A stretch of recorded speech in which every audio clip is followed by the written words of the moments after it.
ना स्वार्थासाठी ना सत्तेसाठी मी लढेन फक्त जनतेच्या विकासासाठी, सदैव जनतेसाठी, आपल्या लोकांसाठी सदैव कार्यरत, सदैव कार्यतत्पर जनसेवक निरंजन बोद्धूर, प्रभाग क्रमांक 13। आज आत्ता आमचे अध्यक्ष संतोष भाऊ पवार आणि जुबेरजी माझ्याकडे अचानक आले आणि मी बसल्यानंतर आम्ही चर्चाच करत होतो की महापालिकेची धारणा काय असेल, काय करायचं वगैरे.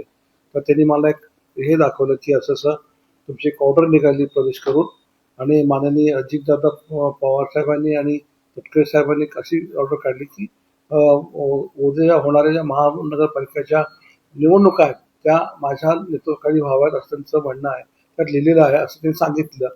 आणि त्याचा असं आहे की मी अनेक वर्ष जरी पक्षाचं काम करत असलो तरी छोटे मोठे कागद घेऊन काम केलं पाहिजे. मी या पक्षाचा फार आभारी आहे की दादांनी ज्या दिवशी पहिल्या दिवशी मला बोललं त्या दिवशी त्यांनी मला एकच सांगितलं की सुधीरजी तुमच्या अनुभवाचा फायदा आपल्या पक्षाला व्हावा. आता मी ह्या पक्षात जेव्हा मला येऊन फार काही वेळ झाला नाही, आता एवढं मला त्यांनी प्रेम दिलं सगळ्या लोकांनी, मग तटकरे साहेब असतील किंवा मामा भरणे असतील किंवा बनसोडे साहेब असतील, आणि मला आता एवढे कार्यक्रम त्यांनी घेतले ह्या अलीकडच्या काळामध्ये की मला असं वाटतं की मी गेली 4 वर्ष ह्या पक्षात काम करतो का असा मला एक अनुभव आला.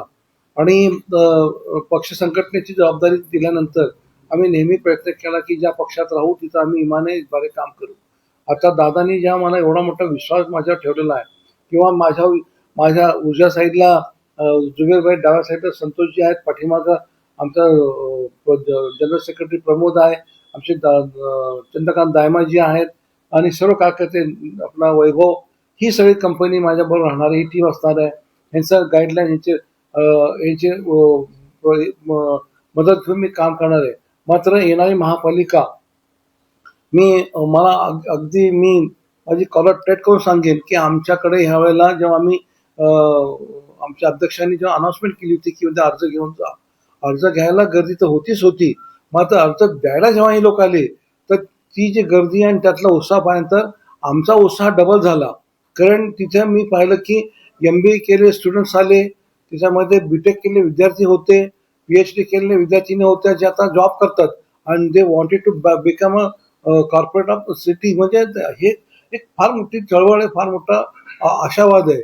आणि माझा एक गोष्टीला मात्र मला धन्यवाद द्यावे लागतील, माननीय दादांच्यावर जे मी पहिल्यांदा भेटलो होतो त्यातलं माझं सुहास कदम आणि आमचे उमेश पाटील साहेब होते, त्या दोघांनी मला उजवा हात डावा हात धरून घेऊन गेले त्या सह्या दिलं. तर तिथं दादांनी मला एक गोष्ट विचारली की सुधीरजी म्हणे सोलापूर शहरामध्ये तुम्ही 5 दिवसाला पाणी देता, हे पाप करत नाही का? म्हणलं बरोबर आहे तुमचं म्हणणं, पाण्याची फक्त व्यवस्था नाही त्यामुळे दादा झालेलं आहे. म्हणजे तुम्ही सगळं काम करा, महापालिका झाल्याबरोबर 5 दिवसाच्या ऐवजी दिवसावर कसं पाहिजे त्याची व्यवस्था तुम्ही केली पाहिजे. दुसरं असं आहे की तुम्ही IT पार्क सांगता, आम्ही IT पार्कला तुम्हाला कधी पण हा म्हणून काय अडचण येणार नाही.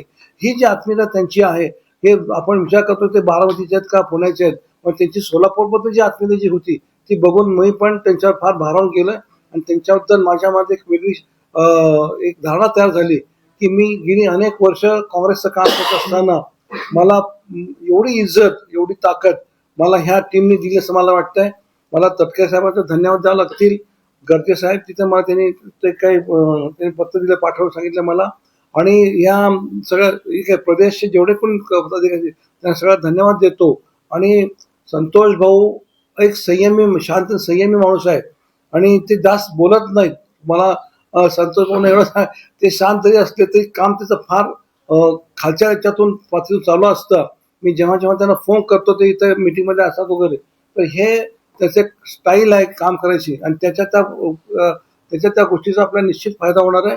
येणाऱ्या महापालिकेमध्ये मी स्वतः त्यांच्या म्हणजे ही जी मागची टीम माझी उभी आहे, आमचा सुहास असेल किंवा अजून कुणी पाठीमागे चंद्रकांत आहे, आम्ही सगळं तुम्हाला प्रॉमिस करतो की ह्या वेळेला आमच्या अण्णाभाऊ बनसोडे सांगितलं की 75, ठीक आहे 75 हा नारा त्यांनी दिला, तरी पण आम्ही 55 ते 60च्या वर निश्चित आता आणखी प्रयत्न करणार अशी माझी धारणा आहे.